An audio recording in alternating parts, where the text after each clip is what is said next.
Let's do this. Today, my special guest is Joe Major. Joe is the founder of Diversity in Recruitment. And I'm just so happy to have you here, Joe. Honestly, I wanted to have this conversation for a long time, and we're going to be going through the highs and lows. And to be honest, the very real things about working in the DE&I space. So welcome, Joe. Thank you. Thanks for having me. I'm so happy to have you here. I'd love to get a bit of an intro from you, if that's okay. Yeah, definitely. First and foremost, thank you so much for inviting me to be a guest. It's genuinely a privilege to have a conversation with you. I know we talk a lot, but we have some very passionate discussions about things, and it's great to be able to get some of this stuff that recorded and to be able to share it. I appreciate it. Appreciate you and all the work that you do. I work with the recruitment industry predominantly, but I also work with recruiters and hiring managers within employers as well.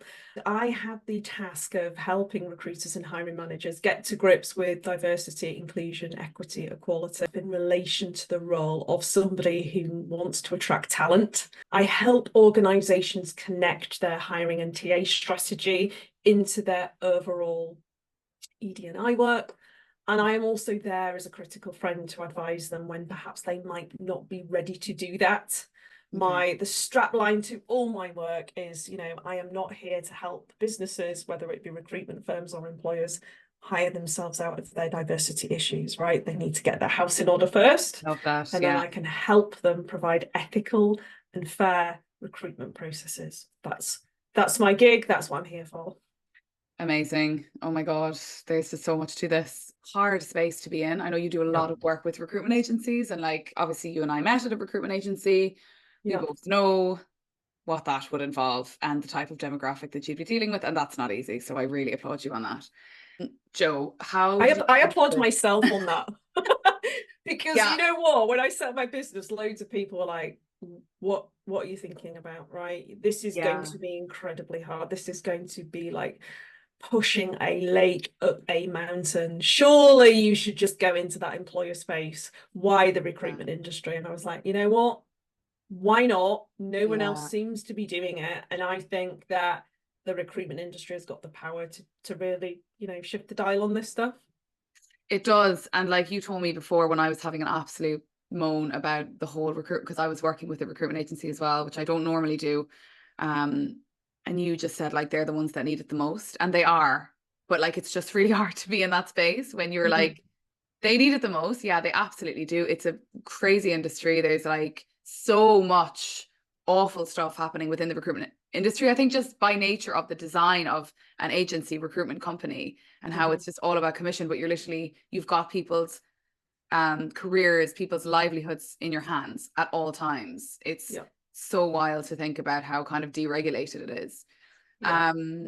So yeah, you're so right, and I just commend you so much for doing it, because it's definitely not easy. But I think as well, because you have a training background, right, as well, and you're able to, and you worked as a practitioner, you worked as a recruiter. I was a recruiter for over 17 years, and then moved into the L&D piece. So I guess you really kind of not only, you obviously are well able for this space, but you understand probably a lot of the common problems that recruiters or the recruitment industry leaders have. Yeah, and I was part of the problem for 17 years, Amy, right? I didn't know anything about ethics. I knew about ethical and fair recruitment. I was an ethical recruiter, right? That was deep rooted in me. That was the early days of Adecco, year 2000. It was all about ethics and doing the right thing, right? Okay. It was really, that was baked into you. Okay. But I didn't know about inclusive, accessible and equitable recruitment, and I didn't understand the complexity of why and how people were marginalized because of their identity, background and circumstance, and how that impacted their experience of the recruitment life cycle, their ability to land interviews, get a job, get paid properly. Yeah. As far as I was aware, I'd never faced a barrier in my career, and that created huge amounts of blind spots for me as a recruiter. And this just wasn't something that we spoke about, several years ago. Yeah. I'm glad that in 2000 they were thinking about this, because I didn't know that. I thought this was like Yeah, what was in the last few years. it was different, you know. It was just, I think it wasn't around, the conversation wasn't around ED&I back in Yeah. the Adecco days. It was around ethical recruitment. Yeah, It which was is good. around, it wasn't the Equality Act, but the various different acts that protected different characteristics, as was then. Yeah. And they really, really took that stuff seriously. You know, Yeah. you were down at the boot camps in Birmingham, really understanding the intricacies of the law and how that impacted you. And, you know, Brilliant. and that stuff just always stayed with me. And also, I got into recruitment because I was just loved the ability to be able to change people's lives. I couldn't believe that there was a profession out there where I would meet somebody and be able to support them at their most vulnerable moment and help them to get Yeah. a job that changed their life. Like, for me, that was like an absolute gift. So really, I get paid to do this. And that, I feel, that served me really, really well. And that kept me on track. The decision making was always fueled by my belief in doing the right thing by the candidate. I was candidate centered, candidate first approach. It was Yeah. the candidate, it was the client, and then it was me. And that really served me well. I think that's amazing, Joe. And like I heard so many people say, you know, oh, I just fell into recruitment. I mean, who really chooses it? And I was like, well, I actually chose it. Like I wanted a career in this space. And similar to you, I just loved connecting people. And I was always very good at doing that. Like, oh, she does that and he does that, and let's put them together. And um also just like, yeah, meeting people, networking with people. And as you said, kind of helping them when they're vulnerable, get their dream job. I just absolutely loved that. Tell me a little bit about how you kind of got into the DE&I space then from there. Yeah, this is an interesting one. There is various reasons as to why in various versions of this story, but I think you'll be able to relate to this path the most. I joined an organization where I felt different for the first time in my career. There was still a profile of recruiter, there was a background of recruiter, there was a vibe that I just didn't feel part of. And it was the first time in my, as I said, in my entire career where I felt different and I didn't feel part of. And there was various reasons for that. I felt at that time I'd made a decision that just, how can I flourish? How can I be me? How can I show up as myself? I felt like I changed personalities. Yeah. Just because I was put into an environment, I was like, whoa, I've not worked with people with this vibe before. It was like, do I flee or do I talk about this? And do I try and start to really build upon, I think, some of the will of this business to evolve and change and become different and be more representative of society and the communities that it you know, strives to achieve. And the planets aligned. You know, there was the leadership there. I worked for one of the most incredible human beings I've ever worked for. Amazing. In my manager, who empowered me in a way I'd never been empowered before, trusted me, created space for me, got me in front of the chief exec. And really that's where my journey started. And I had the right sponsors in the business, and I was very, very frank and open and honest with them. And I think they were like, what are you going to do then? What could you do to evolve and change things? What ideas have you got? What can you bring to the table? And I kind of came up with all this stuff, and they were like, okay, let's do it.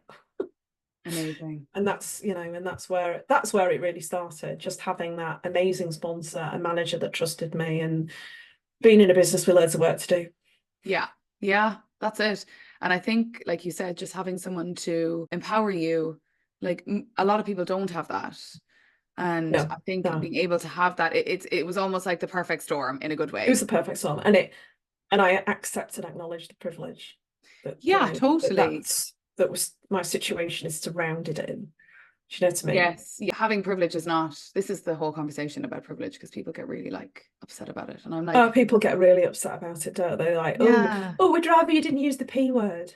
I mean, it's also just like, yeah, we have a certain amount of privilege, but like if you're, first of all, just acknowledging it, like, of course we do. I just don't see how people can't see when they don't have it. You know what I I think mean? that the people feel like it's taking their hardship and adversity experience away from them. That's what they feel. It's a direct attack on the struggles and challenges that they faced as a human.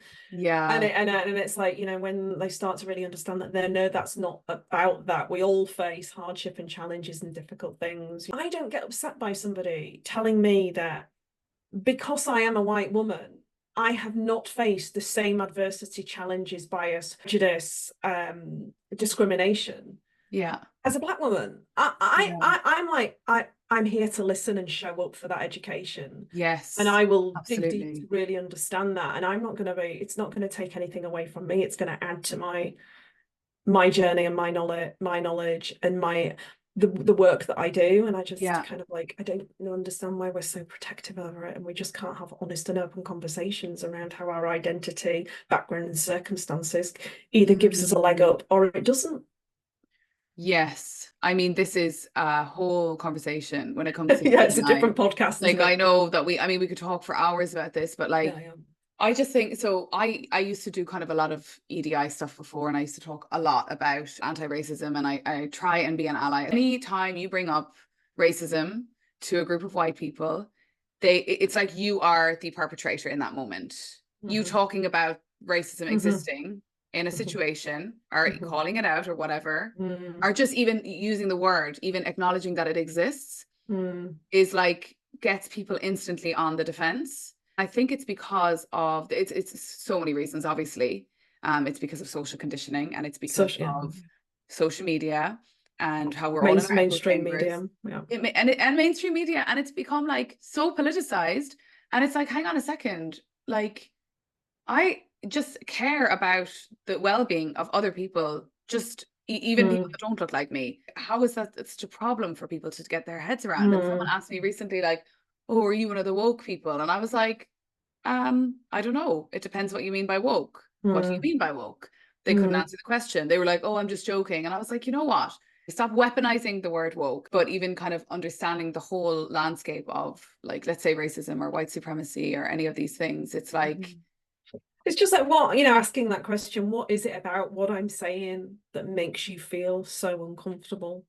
yeah, What, and I think people will find it quite difficult to articulate, but they've mm, just been told that they should be feeling uncomfortable, yeah. right? But they And don't really want to be uncomfortable. They're like, oh, I'm happy to have an uncomfortable conversation, but no, they're not. Like, yeah, and good, yeah. like meaningful conversations that lead to change, they only happen if they're uncomfortable conversations. For every conversation I have where people get twitchy, there are equally conversations where people have already stepped into the education. I was sat next to somebody at an event last week, and this person was telling me about the education that they'd stepped into from reading and being part of a book club, and was talking to me about Yeah. the books that had really resonated them. I was like, where did you get, where has your insight come from? And reeling off. Mm.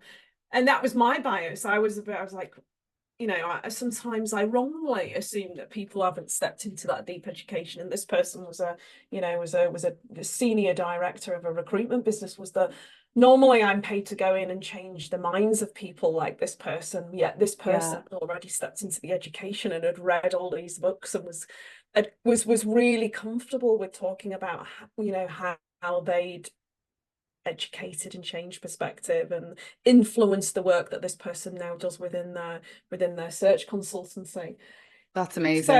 So I just think, it's we've got to keep the faith that there is always going to be those people who come out with things that they don't truly understand. And Yeah. usually it's as simple as they're just a little bit unsure of the language, or they're scared of getting it wrong, so they try to shut the conversation down. There are people that are on the journey and are helping us with our work without Yeah. us even doing it. The recruitment industry, for all its challenges, and there are massive areas of it that are broken, right? Mm. Completely broken. Yeah.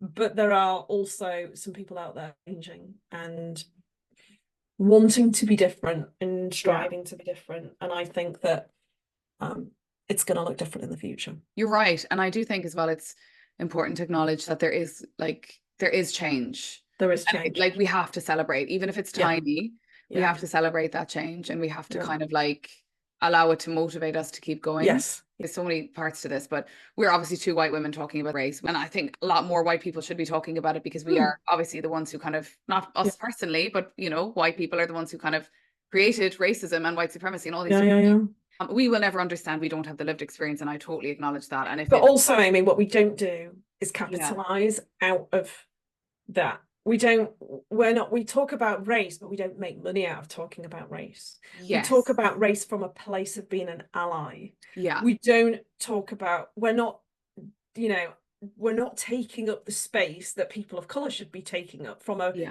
professional practitioner perspective. Yeah. So, you know, I think that if we weren't to talk about race in our training, it would be a bit weird. That's what I think, because even in the neurodiversity space, there's so many people talking about, like, you know, just, you know, all these different conditions, which are obviously, like, you know, really impacting people's lives. And I'm like, you can't talk about these conditions without thinking about intersectionality, because being an autistic Black kid is not going to have the same support as a middle or upper class white person. It's in order to actually talk properly about inclusion, you have to factor in all of these different aspects. But I think what I was just going to say was, like, working in the diversity and inclusion space, it's like it's assumed that we will know everything about every condition, about every single lived experience of everyone. So every time I do like a training or session or anything like that, I always just say, look, I will be touching on topics that I don't have the lived experience of. I am a practitioner. I don't have all the answers. I am a vessel. I've learned as much as I can to this point in my career to feel that I can talk about it and to kind of spread awareness and to get people to think differently about how they hire or how they, whatever it might be.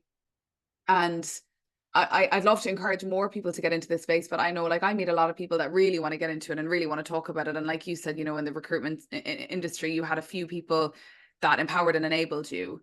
And I wish that more people would have that confidence, even if they know a little bit, just to start even sharing about their journey. Like, hey, I'm reading this book. This is what I learned. It's really fascinating. And start sharing that amongst their peers, because I've had so much feedback from people just based alone on stuff that I post on LinkedIn saying, oh, I implemented that in my team meeting, or I did this or I did that. And I'm like, oh my God, like my content is kind of resonating with people. And that's all I want. Like, I just want people to be having these conversations. I just want people to be learning and to be unlearning. And like, the other thing I always say is, I have unconscious bias, you do, we all do. It's because our brain has to take shortcuts to help us think quickly. And I always say this is one of my trainings. It's like, don't judge me on my first thought, judge me on my second thought, because I have definitely seen someone and put them in a box. That person is wearing this, that equals that. And then I'm like, no, why do I think that? That's ridiculous. Like, what is it about that statement that I just told myself that's true? How do I know that that's true? And it's just about questioning our own belief system and taking a second. Let's say you're a teacher in a classroom and someone does the wrong thing, and it's just that second to understand, like, okay, if I discipline this person, like, what is the context? Just taking a breather and being like, how do I navigate the situation? Or if someone on your team messes up, and how can I do this fairly, you know, and without any kind of unconscious bias? How can I reprimand this person in a fair way? So it's so powerful. It is learning about how your brain makes snap decisions about other human beings and situations that are appearing in front of it is a real gift, I feel. Once you really step into understanding how your brain works and processes information and how it reacts with the gut, the so-called gut instinct, how your brain has been, you know, programmed at a very young age to have preferences against other human beings, whether that be good or bad. Understanding how those neurological pathways were developed and what was fed into the hard drive of your brain to develop that quick shortcut or fuel your brain's ability to make quick snap judgments on people. That stuff is fascinating. And I do that now. You know, when somebody says something, they won't even be conscious of what they've just said, but what they've just said is absolutely baked in bias and prejudice. And I'll go, that's really interesting what you just said. How do you know that to be true? One of the most powerful. How do you know that to be true? And making it's not like it's a calling in rather than calling out. That was really interesting what you just said then.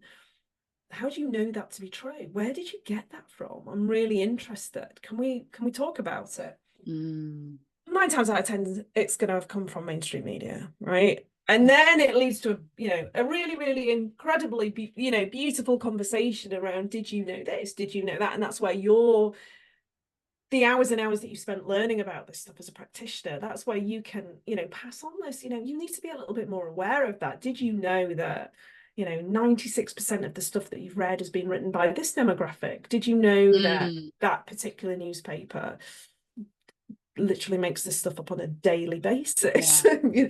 And a lot of the time it's just like they've just, because you need to create the space to step into this education. Not everybody's, not everybody's done that. And I think it's just getting people to really think about where the information's come from in the first place, or really dig deep as to why that snap decision was made. And I think as recruiters, we've had to develop shortcuts. 24 years ago when I started recruitment, I used to get CVs delivered through the post, right? Because I used to put like lineage in newspapers on a Friday. The people would come into the office and you had so much human interaction. You had so much time to make decisions. It was all about the high street. There were no, at that time, the internet was there. There wasn't job boards. There wasn't, how many 40,000 recruitment businesses and whatnot. There was a handful of you on the high street, and you had time to get to know people. Fast forward 24 years, your brain has become so quick at making decisions. You can go through 100-person shortlist. Yeah. And what? How many minutes do you reckon it'd take you to green flag or red flag 100 shortlist for a job that you'd recruited for 10 times? Half an hour, maybe. I would say even quicker than that. Just bang, bang, bang, bang, bang. Yeah. Looking at a CV, 60 seconds, made a decision, done, right? Yeah. And so, and I always talk about the fact that the recruitment industry, we've created an environment that goes against absolutely every fundamental aspect of inclusive, accessible, and equitable recruitment, because we are rewarded for speed. Yeah. And cost cutting and all of that, right? And yet, and then I come in and go, right, folks, we need to slow everything down to enable objective decision making. And they're like, what? Yeah. Which is, then we go a step further and we start to, talk about like, the contingent space is just not the right environment for this type of focus. And we talk about the retained stuff. But yeah, I think, recruiters are human. We've got to really disrupt our thinking about why we're even here and what job we're here to do. Just going back quickly to a point you made that just around, sometimes people, are not necessarily, they think, okay, how can I show up and have a conversation about this? What gives me the right to be able to talk about this stuff? And I always say to recruiters, you are an expert in attracting talent and the recruitment life cycle and recruitment processes.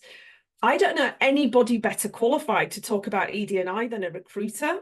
Yeah. Because it's part of modern, progressive future, the future of hiring and recruitment and talent attraction, right? So you just need to learn your stuff, and as long as you tie everything into talent attraction and recruitment, you can't lose with it. You could tie in every topic, every protected characteristic, right? Every acknowledgement day, every celebration day, the entire diversity calendar. Yeah. Link all of those streams into inclusive, accessible, and equitable recruitment, and have content every single day that related into ED&I. Yeah. And you wouldn't have to worry about whether or not you had a right to show up and talk about it. Of course you do. You're a recruiter. Yeah. And I think also, as long as we can just acknowledge, like, hey, I'm at the start of my journey here. Yeah. I just really care about it. And I really care about my candidates getting an equal shot. Yeah. And that we put systems in place. Like, I first started kind of, I guess, like doing a DE&I role alongside my own role was actually really when I went in-house. Like you, I always felt like I was an ethical recruiter when I was in agency. I cared a lot about my candidates that I worked with. I always advocated for people that I knew were maybe from underrepresented backgrounds, or maybe had any type of like a challenge where they struggled with confidence or whatever it might be.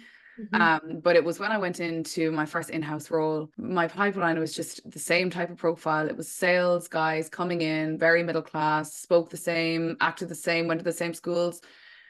And I was like, okay, let me just think about how I can kind of switch this up a little bit. And it was literally, and I felt a lot of imposter syndrome even just talking about it. But I thought, surely there's a couple of things, recruiters have a lot of power. We are like the gatekeepers between the people that are on the market looking for a job, and between that and their dream job, like we can maybe facilitate that. It was when I first used Textio, I got like a 2-week free trial, and I got everyone on the team to change their job ads. And I remember tracking it from then. And I think within 2 weeks, we had nearly 40% uplift in in diversity in the pipeline, basically. And I was just like, oh my God, some tiny changes, seemingly tiny changes can have an absolutely profound impact. And it's the same with when I talk about, you know, managing or supporting your neurodivergent team member.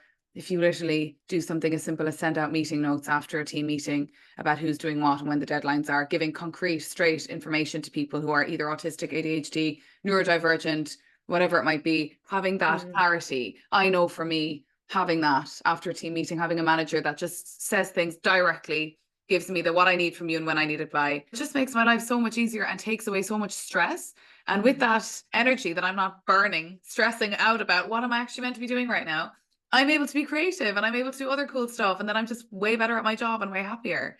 So there's so many little things that we can be doing. And, you know, I was going to just touch on that a little bit, Joe, about the whole recruitment space. And like what I see is when there is one or two people on the leadership team that actually care about it, or not just recruitment, but any companies. And when they're even, I remember at Twitter, it was like part of their compensation. It was tied to their bonus. And that meant they took it so seriously. And that was the only company I worked at really where DE&I was literally embedded in the fibers of the company. And everyone was like totally on board with it. Money talks, right? So I do think if there was any way of introducing some type of KPI. I think that KPIs, performance metrics, there's no point in giving people targets if they don't understand why they've been given the target. And we've done the piece first, which is around, you know, winning their hearts and minds, right? You know, and I think I've seen it go the opposite way where people have been financially incentivized. You know, it's become you need to recruit this many women, for example, into your team. This percentage of women needs to be retained. This percentage of women need to have been promoted, given pay rises. And there's the manager's just been given this as part of their performance. And if you don't achieve it, you're not getting any bonus. And there hasn't been any real deep context to it. It's like there's a thing going on over here with HR, and it's a D&I thingy over here, and it's become like a real bone of contention, really toxic within the business, and it's become like the thing that stops that person from being able to take the kids on holiday, right? Yeah, and I've seen it build resentment, and I've also seen it or heard about it encouraging the wrong types of behavior, you know, and creating a very, very deep divide between minority and majority folk. You know, the people that the metrics have been designed to provide equity for. It's been having the opposite effect. You only got promoted because of. You only got hired because of. of course. And then your majority group feeling very, very bitter and badly done by, and feeling like the pendulum swung the other way too much. And there's lots of that, isn't there? There's a lot of fragility and around, you know, some majority people, you know, worrying for themselves. And you know what? I get it, because we're all pretty worried, like, you know, at the moment around professional, you know, our career development. And some people will argue, well, those majority groups have never had it, you know, they've benefited, you know, it's time for them to feel the same insecurity that we felt all our careers. Now, I don't think that's a healthy approach at all, because ultimately we've got a long way to go before those majority groups are not in positions of power and authority in the en masse. So we need to, like, really, you know, instead of like firing out targets and metrics, it's like, what do we need to do to win the hearts and minds of that manager? You know, how much time do we need to spend with them to get them to really buy into this stuff and really care about it, for them to be compassionate about it, to become part of their purpose and their mission, and help them to understand the commercials of it in terms of helping them to build high performance teams, and ultimately giving them the tools that they need to be a better manager and be a better team. And just changing that instead of just firing targets and metrics.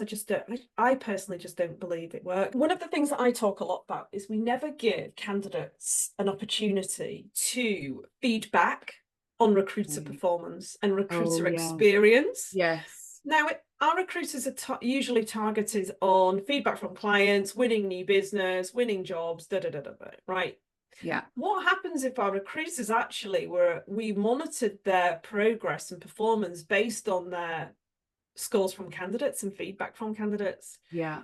Would that change? Would that level the playing field a little bit between client and candidate? Would candidate experience become as equally important as Yeah. client experience? Yeah. I think that would really make a meaningful impact. I think any type of situation where you know that feedback is going to be coming, if you're having an interaction as a recruiter, and you know that this recruiter can feedback and that might have consequences for you, Yeah.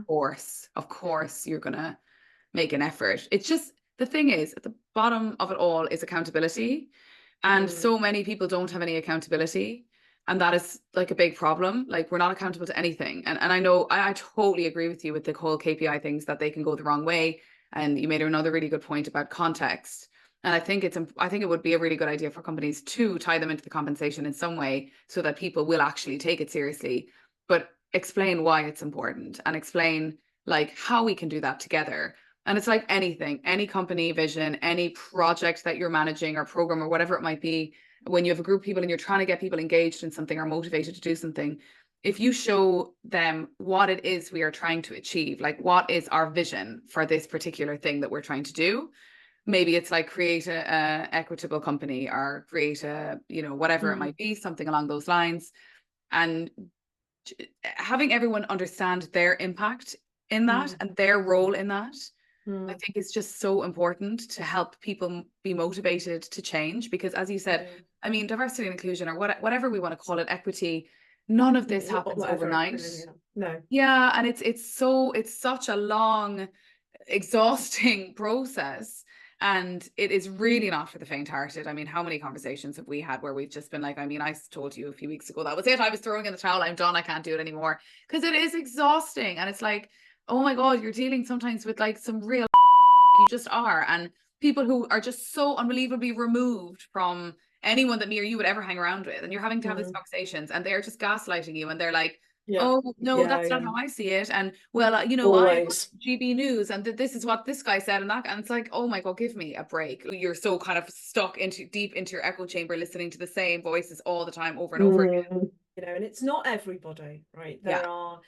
I'm in a fortunate position that I do tend to choose the businesses that I work with particularly. I'm careful, right? I need to protect myself.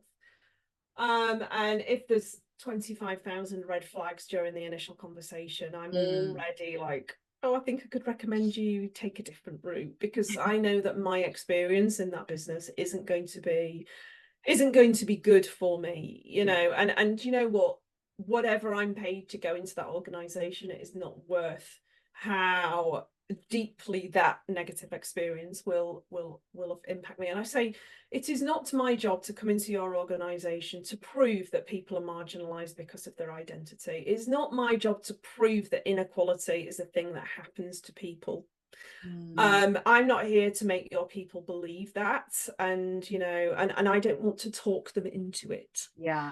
I just don't see that as my role. That said, I center so much of my work around lived experience, because I have found that for every person that's interested in the business benefits and the commercial side and the making more money and the building the high performance teams bit, for every person who's on that side of the fence, there's 20 people that give a shit about the human experience and really care about inequality. And so this is something that I feel has been decentered from the ED&I conversation for whatever reason.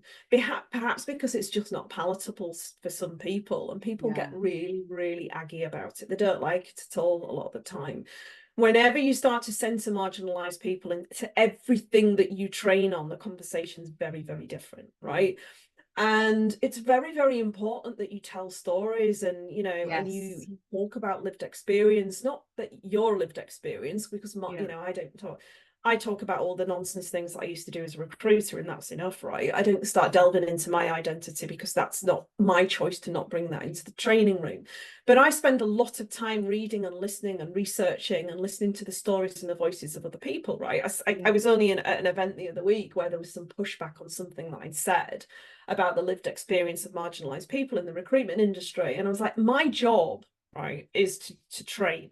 But in order to train, I need to be constantly listening to the voices of marginalized people. Yeah. You know, I have got a bookshelf packed full of stories of people who have faced untold amounts of BS, to put it lightly, because of their identity, the background, and the circumstances. I've chosen to step into that education. I'm constantly following people who are marginalized on social, who are sharing their stories. I am there to be the voice of the candidates who don't get into the rooms that I get into.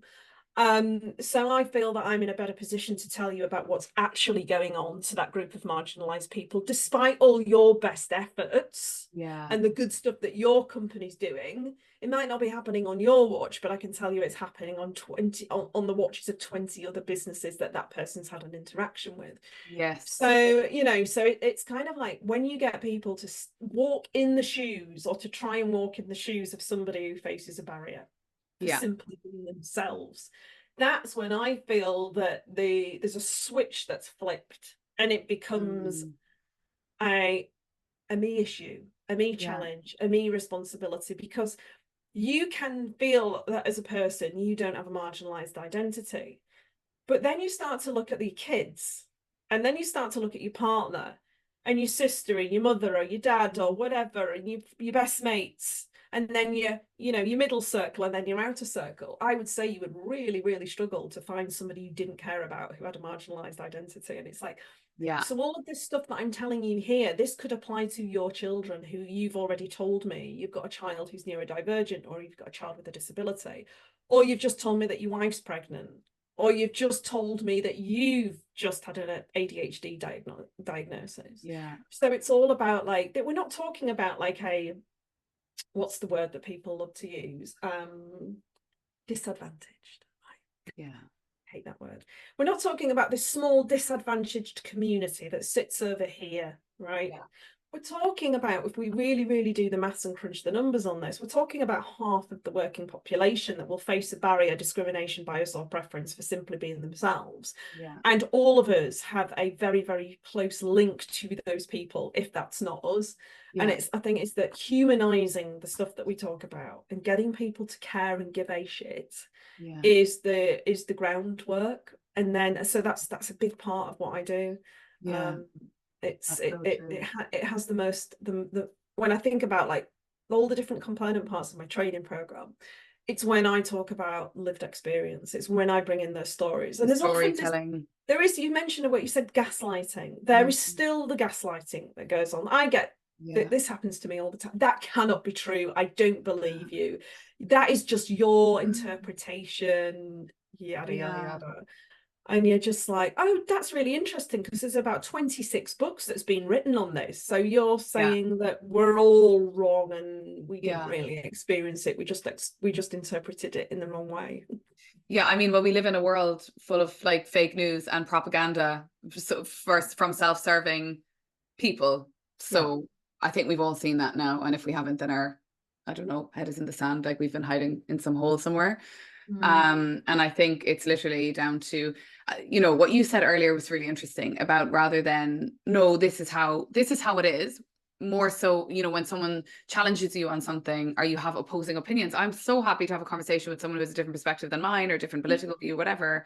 I think it's important to have those conversations and be challenged, but equally, rather than, it's so easy to just jump into the defense and start, spewing a load of statistics and everything, which is obviously very helpful, but asking questions to that person, like really questioning their belief system, that's really interesting. Where did you hear that? I've never heard that before. I think another thing is like the way people are portrayed on headlines, like certain groups, and how you mentioned earlier, it's hardwired into our brain. That is such a great analogy. Like certain facts about certain groups of people are literally hardwired into us, especially and they're not, and a lot of the time they're just non-facts.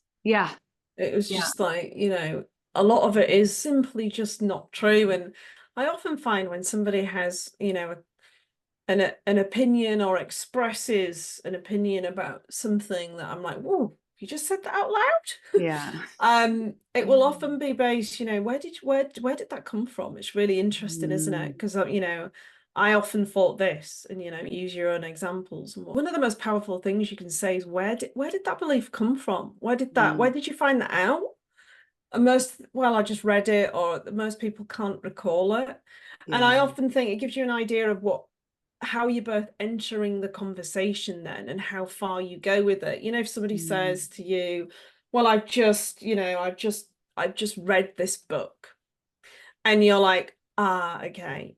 So, and you know that there's obviously something that they've read, they're informed on something, and Yeah. you kind of delve a bit deeper.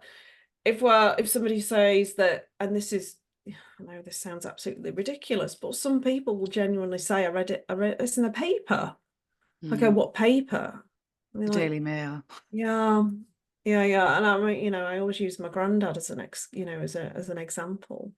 But there's people much younger than my granddad that read the Daily Mail. Like Oh my yeah. granddad literally believes that the Daily Mail is a true representation of what's happening across the UK, because Yeah. It's frightening. it's always been his source of Mm. media, the newspapers. And maybe the newspapers, I don't know, back in the day, there was an element of truth. Mm. Maybe. I know, that's why I Maybe say, in some wild way. like Yeah. maybe. And it's like, if somebody's well read on the topic, right, I'll like have a conversation, a balanced conversation. If someone's quoting me nonsense from the Daily Mail, I'm just going to be like, I read this really interesting book. I'm going to pop you over a link to it on Amazon. And then why don't we pick up? Yeah. Because then it's a fair conversation. That's such a good point. And I think, whenever I've entered into some kind of maybe more controversial conversations, and I can sense you can always get a vibe if someone is a Daily Mail reader, let's just call them. I just think you just can't You get just into a can't. There's conversation just no and like point. save your energy for the people, So like you said, who are well informed. And like, listen, I am here for all perspectives. I I want am to as well, hear. but not I, the Daily Mail's perspective. I'm not here no, for that. no, I'm absolutely not here for that. And I'm just like, no, stop for trying to tell me that that's Yeah, factual information. yeah, Actually, I found Akala wrote this book called Natives. yeah. I It's found a lot of his amazing. stuff so brilliant. And Yeah. he talks a lot. I mean, I've watched a number of his YouTube videos and things like that. And I've actually gone to see him speak as well in London. And he says things that, some of these ideas that these media outlets like the Daily Mail will put in our head. Like, for example, black on black crime. It's like, oh, black on black crime has like increased by X% in these like whatever neighborhoods in London. And it's like, what the hell is that? What the hell is black on black crime? What is that? Just explain to Mm, me. Like, I'm mm, 5. What does mm, that mean? Why are we mm, not then talking about white on white crime? mm, You mm, know? And mhm, it's just mhm, like these terms, and it's interesting when you do meet these kind of DMRs in life, and they start talking to you about their belief system. The kind of points of reference are always the same. It's like the whole all lives matter conversation or any of these things. It's like mm. the points of reference are all Yeah, always the same, and yeah, they have yeah. and I'm like, oh well, that came straight out of Jordan Peterson's mouth, or that came straight out of Andrew Tate's mouth. Do you have your Mm, own opinions? Like, have you formed any of your own opinions about this conversation or this topic? exactly. And I always go back to, it's not my job as a ED&I practitioner who's being paid to show up today Yeah, to debate the existence of racism yeah, or sexism or misogyny in this yeah, session today. yeah, So we'll stick a pin in that and we'll move on. yeah. If it is a Daily Mail perspective, if it's a different perspective, because I've invited a safe space and for people to talk to me, I can't shut that down. Yeah. But and that's where I'm happy to have a sensible fact-based conversation, but Mm, not that Daily Mail or Andrew Tate nonsense. That's not yeah. what I'm paid to show up to do, and all it does is derail. Yeah. And I'm just like, we're gonna save our breath to cool our porridge on that one. Yeah. Yeah. Yeah. And I do find this a lot. I think there can be an overemphasis on creating a safe space to say whatever that you want. And I'm not here for that. Mm. Right. I Yeah. am not creating a safe space for you to say something that is racist or Mm. ableist or nonsense. Yeah. And I'm not giving anybody the green light to basically hijack my entire training session by trying to disprove absolutely everything I'm saying. Yeah. It's a safe space to have a sensible, informed conversation, and I'm not Yeah. here to make you look like a wally. But if you choose to do Yeah. that to yourself, then I'm going to just sit back and that's on you. Yeah.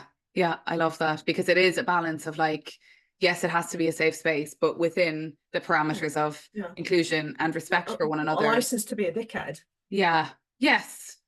Exactly. Okay, Joe, I have one final question. Let's say you're meeting with a leader, a group of leaders, and they are like at zero with ED&I. They have no idea where to begin. What advice would you give them? What's the motivation? Why now? Mm, What so I really have a deep understanding of what's behind it.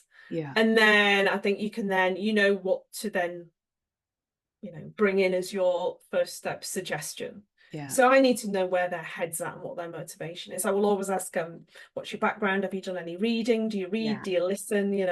Where's your Yeah. knowledge at as a leader? And I think it's really important that you've said that. You've set the tone. This is Yeah. the conversation we need to be having with the leader or leadership of the organization before we go in. We Yeah. can't be having this conversation with HR or marketing or the person who's leading the employee resource group. It's got to be leadership. Yeah. I agree. I am, education and understanding the very basics of the problem is really, really important. This is one of my favorite go-to books, Demanding More by Sheree Atchison. It's a couple of years old now, but it's very, very good. And the title of this is Why Diversity and Inclusion Don't Happen and What You Can Do About It. Okay. And it's lovely, well-rounded UK data referenced and the States and some really lovely case studies. And I just love the way that she sets out the problem. Okay. Because I honestly believe that a lot of leaders don't understand the problem that they're trying to fix. Trying to fix. I agree with and you. I'm Yeah. like, just do, this is the absolute gift that you will never regret me giving you, is that recommendation of reading something. I mean, there are lots of others. There's another good one. I don't know if you've seen it. This one by Siki Sandhu and Felicity Hassam. That's a nice one, Yeah.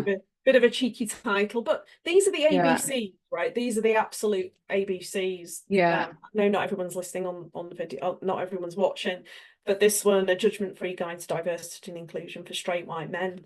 Brilliant book. Yeah. Brilliant book. There's some amazing books out there. Like there really is, and I can link them anyway in the description. So really, really trying to understand the problem you're trying to solve, and then the most important thing for me before they do absolutely anything is dive into the data of their existing business, right? Yeah. Do a health check of diversity and inclusion of your business. Yeah. Lift the bonnet on the diversity and demographics of the people already in your organization. Go through a deep dive inclusion survey, compare and contrast identity versus experience of your business, crunch all the data, really understand the pain points of your current organization and the stuff that you're doing really, really well, so you know where to start. You can see those pain points. One of my favorites is Powered by Diversity's Health Checker tool, Diversity and Inclusion Health Checker tool. It's brilliant, absolutely brilliant. So, and I think that understand the problem in the most simplest way by reading a book. You're about to invest thousands on this project. This is a change management piece. The very, very least you can gift yourself is an education bit on this. And then do that health checker. Yeah. Brilliant. What about you, Amy? What would you do? What's your... Yeah, I'm nodding along because I totally agree with you. What I do before I do a training is I send out one of those surveys that I've made myself to understand like what, because the client that we speak to will tell us what they think the problem is, right? Yeah. But we don't really understand the problem until we've asked the communities within the organization, the underrepresented groups, whoever they might be. I always do it anonymous so that people will be more inclined to be honest. And I just ask them for as much kind of information and as much like, what do you see as the problem? Are you from a marginalized background? What is your understanding? Have you had DE&I training before? Have you had neurodiversity training before? Would you be comfortable as it stands disclosing your condition to this company? If you answered below 5, why not? Like, I'd love to understand like what is holding you back. And you get some really interesting insights. And then, of course, I can talk to my client or to the leaders about this data. But I totally agree with you. Like, you need to be able to look at the numbers, look at what the people in your company are saying. Because again, we talk about lived experience. Like, the leaders in the organization, whatever demographic they are, likely to be a certain demographic. Like, they can only just assume what the problems are. But for the people actually showing up the day to day who are from said community, whatever it might be, they are the ones we need to hear from and listen to. And often we get distracted by the feel-good stuff. 95% of people within our organizations feel that we're a fair employer and they've got equal opportunities to do anything that they want to achieve within our business. So that'll be where the spotlight is. And then what about, they're not given the diversity and demographics of the 5% who said it's a bit of a shit show. Actually. And then you go down, you're like, oh my goodness, everybody who said they strongly disagreed is either a person of colour, a working mum, somebody with a disability, or part of our neurodiversity community. We've got work to do, because the majority group are cool with us. But people who are not represented. And like, if, as Malala says, I'm gonna totally mess up the quote now, but basically, if one person is left behind, we're all left behind. Like, we can't move forward unless we're all moving forward together. And like, I'm a big believer in that. And I think like, how can we talk about inclusion if only some of us feel included? Like, everyone has to feel included. And we can't make any assumptions just because we feel a certain way. And I meet HR professionals, HR teams who are so passionate about the work that they're doing. They are genuinely convinced they've created an organization that is free of bias, prejudice, and discrimination. But how on earth can they step into the shoes of everybody within their business? And I think it's getting over our egos. And there are a lot of egos. It's painful for people to think that on their watch this stuff has gone on, but it's not about us. It's about the fact that by doing this health checker survey, there might be some skeletons that comes out of closets, right? But let's just feel it. Let's just accept it, and let's know, at least before we start doing the shiny stuff with Joe on our recruitment process, let's make sure that our organization understands where its initial pain points are, and we can start to think about how we fix that. Absolutely. Jo, that was an amazing conversation as always. We definitely jumped down a load of rabbit holes. I mean, we could talk all day. We'll have to do a part 2, but thank you so much. It was amazing to have you. Your insight is just invaluable, and you are the GOAT of DEI. You really are. Hardly. But thank you. I appreciate you having me on, and it's just there's a lot of work to do, but you know what? There's nothing that's dead about DE&I. It's just finding its rhythm and routine of where it should be and where it was, until everybody decided it was a really good thing to do because of a couple of things that they saw in the media. Morgan Lobb from Vasida wrote a really nice article about this, and it really, really helped get my head straight when I've been listening to the mumblings of apparently my industry's not going to be around, I'm going to be out of a job. And it's like, no, it's not. It's just back to, it's always been important. But we heard about how important it was for a couple of years, and now it's just going back to where it was on the agenda of many, many businesses, but not as many who want to tick boxes, which I feel can only be a good place, because there's a lot more authentic work going on now than there was over the last couple of years. I agree with you. And where there's business and human beings, there's going to be a need for inclusion. We might not call it inclusion, we might call it something else. It will constantly evolve and grow, but there will always be a need for this type of work. So definitely. Thank you, Jo.